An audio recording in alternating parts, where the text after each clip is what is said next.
சூர்யா நடிச்சு ரீசெண்டா ரிலீஸ் ஆன படம் கருப்பு. இந்த படத்தோடைய ஹிடன் டீடைல்ஸ் தான் நாம இந்த வீடியோல பார்க்க போறோம். இந்த வீடியோல ஸ்பாய்லர்ஸ் இருக்கும். ஸோ படத்த பார்த்தவங்க இந்த வீடியோவ பாருங்க. இப்ப இந்த படம் அமேசான் பிரைம் ஓடிடில அவைலபிளா இருக்குது. வேணுங்கிறவங்க செக் பண்ணி பாருங்க. இந்த படத்துல சூர்யா 5 கெட்டப்ல வருவாரு. ஆரம்பத்துல தாடி வச்சு கருப்பசாமியா வருவாரு. வக்கீலா சரவணன் கேரக்டர்ல ப்ளே பண்ணியிருப்பாரு. போலீஸா துரைசிங்கமா வருவாரு. லாஸ்டா அரசியல்வாதியா வருவாரு. கிளைமாக்ஸ்ல முறுக்கு மீச வச்சு கருப்பசாமியா வருவாரு. கருப்பு படம் முழுக்க முழுக்க ஃபேன்ஸுக்காக எடுக்கப்பட்ட ஒரு படம்னு சொல்லலாம். அதனாலதான் ஃபர்ஸ்ட் சூர்யாவுடைய நேம் ரிவீல் பண்ணும்போதே இதுக்கு முன்னாடி எந்தெந்த படம் எல்லாம் சூர்யாவுடைய கெரியர்லயே சூப்பர் ஹிட் ஆச்சோ அந்த படத்துல வர சூர்யாவுடைய கேரக்டர் வச்சு நேம டிசைன் பண்ணியிருப்பாங்க. முக்கியமா நந்தா படத்துல இருந்து தான் சூர்யா தனித்துவமா ஒரு ஆக்டரா வந்தாரு. அவருடைய கெரியர்ல ரொம்ப முக்கியமான படம்னு சொல்லலாம். அதனாலதான் ஃபர்ஸ்ட் பிக்சரா நந்தா கேரக்டரை தான் ஆட் பண்ணியிருப்பாங்க. அதே மாதிரி இந்த படத்துல என்ன கெட்டப்ல வராரு அப்படிங்கிறத சூர்யான்னு நேம் போடும்போதே கருப்பு கெட்டப்ப ரிவீல் பண்ணியிருப்பாங்க. அதே மாதிரி சூர்யா கண்ணுக்கு ஒரு சில ஃபேன்ஸ் இருப்பாங்க. அதனாலதான் சூர்யாவை காட்டும்போது ஃபர்ஸ்ட் அந்த கண்ணை மட்டும் காட்டியிருப்பாங்க. இந்த படம் ஆரம்பிச்சு 30 நிமிஷத்துக்கு அப்புறம் தான் சூர்யாவுடைய கேரக்டரை ரிவீல் பண்ணுவாங்க.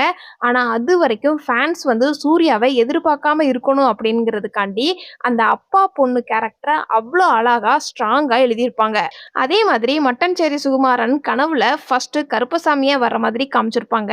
மிளகா அரைச்சு கருப்பசாமி மேல தடவுனோம்னா கருப்பசாமி வருவாரு அப்படிங்கிறத ஆடியன்ஸுக்கு ஃபர்ஸ்டே ரிவீல் பண்ணியிருப்பாங்க. அதே மாதிரி ட்ரெயினை விட்டு இறங்கும் போது கருப்பசாமி இறங்காத அப்படின்னு சொல்ற விதமா பேக்கை கம்பியில சிக்கிற மாதிரி காட்டியிருப்பாங்க. போலீஸ் ஸ்டேஷன்ல நகையை வாங்கும் போதுமே கருப்பசாமி படம் போட்ட மஞ்ச பையில தான் நகையை வச்சிருந்திருப்பாரு. அதனாலதான் பினுவோடைய அப்பா மிளகா அரைச்சு கருப்பசாமி சிலைக்கு மிளகாயை தடவி விட்டுருப்பாரு. அதனால அவரை காப்பாத்துறதுக்காண்டி கருப்பசாமி சரவணன்கிற கேரக்டர்ல வக்கீலா வர்றாரு. அதே இது செகண்ட் ஹாஃப்ல கண்மணியை காப்பாத்துறது ஆன் த ஸ்பாட் சரவணனா இருந்தாலும் அந்த கேஸை பிரீத்தி கிட்ட தான் கொடுத்துருப்பாரு. ஏன்னா கண்மணி கருப்பசாமிக்கு மிளகா அரைச்சு தடவி இருக்க மாட்டாங்க. ஸோ இதுல லாஜிக் மிஸ்டேக் வராம அவ்வளோ அழகா மெயின்டைன் பண்ணியிருப்பாங்க. ஆர்ஜே பாலாஜியோடைய நேமை ரிவீல் பண்ணும்போது விசிட்டிங் கார்டு மூலமா தான் ரிவீல் பண்ணுவாங்க. விசிட்டிங் கார்டு அப்படிங்கிறது ஒரு அட்ரஸுக்காண்டி கொடுக்கக்கூடிய ஒரு கார்டு. ஆர்ஜே பாலாஜியோடைய கெரியர்லயே இந்த கருப்பு படம் தான் பிக்கஸ்ட் கலெக்ஷன் சொல்லப்படுது. அவருடைய லைஃப்ல இந்த படம் தான் அவருக்கு அட்ரஸா இருக்க போகுது அப்படிங்கிறத சிம்பாலிக்கா ஆடியன்ஸுக்கு விசிட்டிங் கார்டு மூலமா கன்வே பண்ணியிருப்பாங்க. பினுவோடைய அப்பா ஒரு தடவை பணம் தொலைஞ்சதுனால இவரை எப்ப காட்டினாலுமே கையில வச்சிருக்கிற அந்த பேக்கை இறுக்கமாவே பிடிச்சிருப்பாரு. பேபி கண்ணனை காட்டும் போது அவருடைய ட்ரெஸ்ல பிகேன்னு கோட்ல பேட்ச் குத்தி இருப்பாரு. அதே மாதிரி பெல்ட்ல பின்னு மென்ஷன் பண்ணியிருப்பாரு. அவர் யூஸ் பண்ற காரோட நம்பர் பிளேட்டுமே பார்த்தோம் அப்படின்னா அவருடைய டேட் ஆஃப் பர்த் தான் மென்ஷன் பண்ணியிருப்பாங்க. இந்த கோர்ட் 1875ல கட்டப்பட்ட கோர்ட் அப்படிங்கிறத மென்ஷன் பண்ணியிருப்பாங்க கதை போற போக்குல. ஸோ அதுக்கான ரெஃபரன்ஸா இந்த கோர்ட் ஒரு பாலடைஞ்ச ஒரு கட்டடமா தான் இருக்குது அப்படிங்கிறதுக்காண்டி டீட்டெயிலா ஸ்டெப்ஸ்ல 10 பேருக்கு மேல ஒரே நேரத்துல நடந்து போக முடியாத அளவுக்கு இருக்கும். அங்க வேலை செய்யறவர் கட்டடத்தை ஒரே கையால அடிச்சு நொறுக்கிற மாதிரி காட்டியிருப்பாங்க. அப்பப்ப மேல இருக்கிற அந்த ரூஃப் விழுகும். அதே மாதிரி ஜட்ஜுக்கு நேர ஃபேன் ஓடும். அதுலயுமே சத்தம் கேட்டுக்கிட்டே இருக்கிற மாதிரி சவுண்ட் எஃபெக்ட் கொடுத்துருப்பாங்க. ஸோ இந்த படத்துல இந்த கோர்ட் ஒன் ஆஃப் த கேரக்டர்னே சொல்லலாம். அதனாலதான் பிரீத்தி கோர்ட்டை மாத்தணும்னு சொல்லியிருந்திருப்பாங்க கருப்பசாமி கிட்ட. அதே மாதிரி அந்த கோர்ட்டுக்குள்ள கருப்பசாமியோடைய பவர் இருக்குது அப்படிங்கிறதுக்காண்டி பேபி கண்ணனும் கோர்ட்டை வேற ஒரு இடத்துக்கு மாத்திருப்பாரு. கருப்பசாமிய பூசாரி பில்டப் பண்ணி சொல்லும் போதுதான் கருப்புன்னு படத்தோடைய டைட்டிலை ரிவீல் பண்ணுவாங்க. சும்மா ஸ்டார்டிங்லயே டைட்டிலை ரிவீல் பண்ணாம டைட்டிலுக்கே ஒரு பில்டப் கொடுத்து ரிவீல் பண்ணியிருப்பாங்க. பேபி கண்ணன் குரூப் சின்ன ஹோட்டல்ல சாப்பிட்டுக்கிட்டு இருப்பாங்க. அப்போ ஒரு 3 பேர் பேபி கண்ணனை பார்த்து, சார் என்ன இந்த ஹோட்டல்ல உட்காந்து சாப்பிட்டுக்கிட்டு இருக்கிறீங்க, நீங்க 5 ஸ்டார் ஹோட்டல்ல தானே சாப்பிடுவீங்க அப்படின்னு கேட்பாரு. அதாவது ஒரு லாயரை பெருசா பில்டப் பண்றதுக்காண்டி கேட்கிற விதமா காட்டியிருப்பாங்க. இதுல ஒரு சின்ன ஃபேக்ட் என்ன அப்படின்னா இந்த மாதிரி தான் ஒரு சில லாயர்ஸ் பில்டப் பண்ணி பேசணுங்கிறதுக்காண்டி உண்மையிலேயே இந்த மாதிரி தான் பில்டப் பண்ணுவாங்கன்னு சொல்லப்படுது. ஸோ இந்த ஒரு சீனை உண்மை சம்பவத்துல இருந்து இன்ஸ்பயர் ஆகி இந்த சீனை கிரியேட் பண்ணியிருக்கிறாங்க. இந்த சீன்ல தங்கமீனா ஸ்டேஷன்ல பிரஸ், பப்ளிக், அட்வொகேட் இவங்க எல்லாம் கூடியிருப்பாங்க. அப்ப போஸ்டரை கவனிச்சோம் அப்படின்னா திருட்டு கம்ப்ளைண்ட் கொடுக்க அப்படின்னு போஸ்டர் இருக்கிறத பார்க்க முடியும். இந்த இன்ஸ்பெக்டர் கோல்டுக்கு ஆசைப்படுறவங்களா இருப்பாங்க. ஸோ அதுக்கான ரெஃபரன்ஸா இவங்களுடைய நேம்லயே தங்கமீனான்னு வச்சிருப்பாங்க. பினோவும் அவங்க அப்பாவும் ஹோப் லாட்ஜ்ல தான் வந்து தங்கியிருப்பாங்க. அந்த லாட்ஜோட நேம் பார்த்தோம் அப்படின்னா, தமிழ்ல நம்பிக்கைன்னு அர்த்தம். அந்த பொண்ணுக்கு அவங்க அப்பாவுக்கும் எப்படியாவது இந்த நகைய வாங்கிடுவோம் அப்படின்னு நினைச்சு நம்பிக்கையா இருப்பாங்க.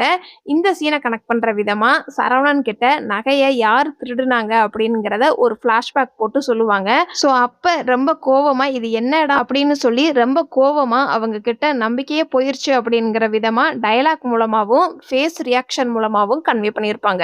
அதுக்கான ரெஃபரன்ஸா அடுத்த ஃப்ரேம்லயே அந்த ஹோப் லாட்ஜோட நேம் போர்டுல ஓம் வந்து லைட்டா ஆஃப் ஆகுற மாதிரி காமிச்சிருப்பாங்க. அடிக்கடி அந்த அப்பாவையும் பொண்ணையும் கோர்ட்டுக்கு வாய்தான்னு வர சொல்லியிருப்பாங்க. அப்போ ஒரு அம்மாவுக்கு எப்போதுமே அந்த பொண்ணு வந்து இடம் கொடுக்கும். ஆனா ஒரு கட்டத்துல அந்த பொண்ணு வந்து இந்த அம்மாவுக்கு இடம் கொடுக்காது.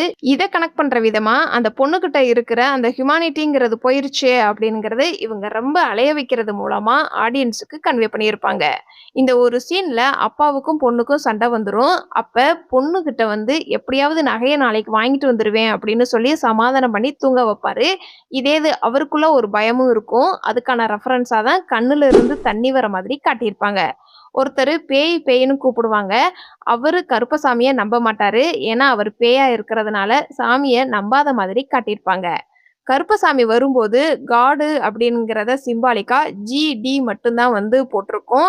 ஓன்னு ஒளி வட்டம் மூலமா காடுங்கிறத ஃபில் பண்ணியிருப்பாங்க.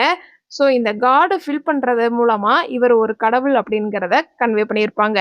கருப்பசாமியோடைய வாகனம் வந்து குதிரை தான். ஸோ கருப்பசாமியோடைய கெட்டப்ல வரும்போது கையில வந்து குதிரை சிம்பிள் போட்ட மோதிரம் இருக்கிறத பார்க்க முடியும். கருப்பசாமி அப்படின்னாலே சுருட்டு வச்சிருக்கிறது வழக்கம். ஸோ இவரும் சுருட்டு குடிக்கிற மாதிரி காட்டியிருப்பாங்க. இப்ப ஒரு சில செலிபிரிட்டீஸ் எல்லாம் வந்து 2 கையிலயுமே வாட்ச் கட்டுறாங்க. அதையுமே ஆர்ஜே பாலாஜி வந்து இந்த ஒரு சீன்ல 2 கையிலயுமே வாட்ச் கட்டியிருப்பாரு. இந்த மாதிரி இருக்கணும் அப்படின்னா பொய் சொல்லி தான் சம்பாதிக்க வேண்டியதா இருக்குது அப்படின்னு சொல்லி இருந்திருப்பாரு. கருப்பசாமி வந்து பேபி கண்ணனை ஃபர்ஸ்ட் தலைகீழ தொங்க போட்டு தான் வந்து உயிர் பிச்சை வாங்கி இருந்திருப்பாரு. இதே இது கிளைமேக்ஸ்லயும் தலைகீழ தொங்க போட்டிருப்பாரு. ஆனா தப்பு உணராம தப்பு மேல தப்பு பண்ணிக்கிட்டே இருக்கிறதுனால பேபி கண்ணனுடைய தலைய கருப்பசாமி வெட்டியிருப்பாரு. இந்த படத்துல சூர்யாவுடைய நேம்ல ஒரு சின்ன ஃபேக்ட் இருக்குது. இந்த படத்துல வக்கீலா வரும்போது சரவணன்ங்கிற கேரக்டர்ல வருவாரு. ஸோ இது சூர்யாவுடைய ஒரிஜினல் நேம்னு எல்லாருக்குமே தெரியும். இது வரைக்கும் எந்த படத்துலயுமே சரவணன்ங்கிற ரோல்ல ப்ளே பண்ணினதே கிடையாது. இந்த படத்துல சரவணன்னு இவருடைய உண்மையான பேரே இந்த படத்துல மென்ஷன் பண்ணியிருப்பாங்க. கண்மணி வந்து கேஸ் நடத்துறதுக்கு வேற ஒரு வக்கீல கூட்டிட்டு வந்திருப்பாங்க. அப்ப பேபி கண்ணன் வந்து காரை வெடிக்க வச்சு அந்த வக்கீல அனுப்பிச்சு விட்டுருப்பாரு.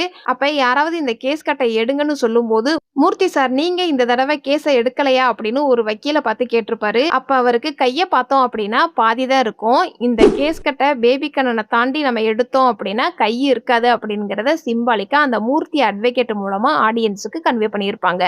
கருப்பு படத்தை நீங்க ஒரு தடவையாவது பார்த்திருக்கீங்க அப்படின்னா இந்த வீடியோக்கு லைக் பண்ணுங்க. இந்த படத்துல நடிச்ச எந்த கேரக்டரோலும் உங்களை ரொம்ப இம்ப்ரெஸ் பண்ணுச்சு அப்படிங்கிறத கமெண்ட்ஸ்ல சொல்லுங்க. இதுக்கு முன்னாடி நம்மளுடைய சேனல்ல வாரண்ட் படத்தோடைய ஹிடன் டீடைல்ஸ் வீடியோ அப்லோட் பண்ணியிருக்கிறோம். வேணுங்கிறவங்க கமெண்ட் பாக்ஸ்ல லிங்க் இருக்குது, செக் பண்ணி பாருங்க. கருப்பு படத்துல இதெல்லாம் நான் நோட் பண்ண சின்ன சின்ன ஹிடன் டீடைல்ஸ். இந்த மாதிரி படத்தோடைய ஹிடன் டீடைல்ஸ் நீங்க இன்னும் தெரிஞ்சுக்கணும் அப்படின்னா நம்மளுடைய சேனலை சப்ஸ்கிரைப் பண்ணி பெல் ஐக்கானையும் கிளிக் பண்ணுங்க.